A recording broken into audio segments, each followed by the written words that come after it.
I want you to give your most awkward post, John. Right now? Yeah, as if, like, imagine. As if I was a part of the as bridal if, party? yeah, you're the part of the bridal party, and imagine, like, if you had a wedding that you're going to, what the most awkward thing anyone would ever say. Okay, sweet. Oh, really honored to be here today to celebrate Nate and Emma. I just want to personally want to thank just the warm weather, just so we can see the testament of how sweaty of a person Emma Her really is. And I'm just glad that we can all witness it here today, because I've witnessed it before and really couldn't believe my eyes. But it's great that it's out in the open now. Her family knows how sweaty of a person he is. I'm sure Nate knows how sweaty of a person he is. He better. And he better. If he won't, he'll find out. He's in it for the long haul now. So congratulations, Nate. And congratulations, Emma, I guess, on your sweatiness. And I hope there's plenty of sweat to come. I was hoping for more awkward than that. No, it was pretty good. Yeah, that was pretty good, It was though. pretty solid. Was pretty solid. All right, so that's probably the most awkward one I could probably come up with. No, that was really awkward. Yeah. I felt uncomfortable. So I woke up to an email today from a client firing me, basically. I think if you're in the real estate business, you're like, that is a very devastating experience. I don't know how to describe it. When I wasn't in the business, or I was brand new to the business, I was like, oh, not a big deal, it just didn't work out. But you put so much of yourself in your client's sort of position that it oddly becomes a relatively personal experience. I guess anger, I think, is an initial emotion, but I more or less feel empathetic. You talk to them over the phone and everything seems fine, and then you get an email or a text message like it's almost like the conversation you had didn't do anything. It's like they weren't honest with you from the beginning, and that's my fault. And so that's my biggest question is, okay, what did I miss? Why do they feel the way that they feel? And what it's really like, oh man, like, and the decisions that they're trying to make, I'm like, I do not think this will accomplish your goal. Like, what you're looking to do and what you're telling me your plan is not computing. And so, but again, people are people, man. And in this business, it's a people business. People like to think it's a houses, but it's not. It's people, because people buy houses. And they don't just buy houses, they buy homes, and homes are the place where they live and all their emotions and where they raise their kids, and it's a lifestyle. Like, they're paying for a lifestyle. That's what they're doing. The American dream of owning your own property, digging in your own garden, and doing what you want with your stuff, and making your home your own, or someplace you can go and be proud of. Like, it's a big deal, you know? So there's a lot of emotions in there that I don't think people even realize they have. And really understanding that is huge. Huge. It's so important, you know, and I'm not sure exactly where the miscommunication came from, but I need to figure it out. So this is the beginning of my day.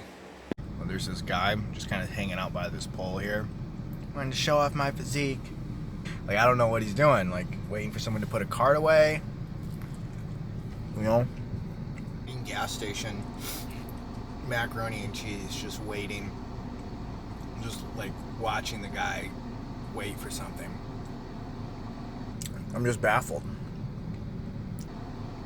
I have no idea what he's waiting for. I'm just like watching. I'm half tempted just to stay here as long as he stays here, just so I get an idea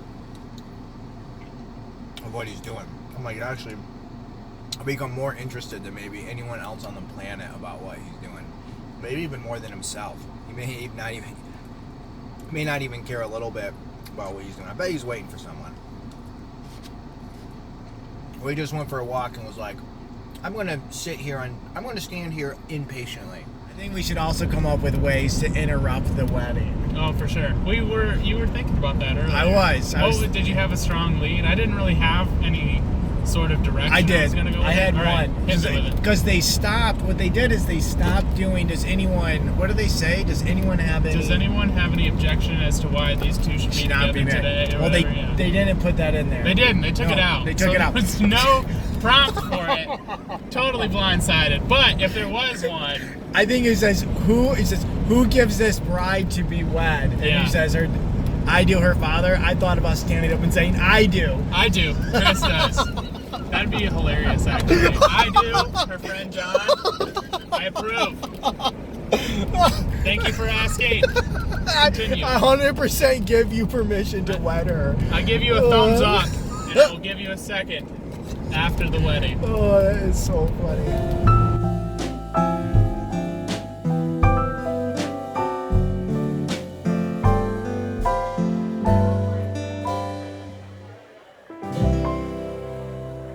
Oh, is it recording? I can't tell. So who's the one that's going to stand up when they say, does anyone dispute? Is that me or you? I thought I was gonna be you first. Okay, yeah, we're both going to do And it. then I'm gonna dispute your dispute and be like, no, it's for this reason, not his.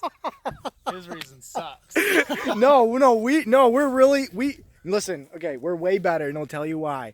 We didn't ask you out, nor did we take nor did we take the time to care about you and to like risk potential rejection. But now when it matters, we're here. Absolutely. We're here. We're here. Ugh. We're here for all of you.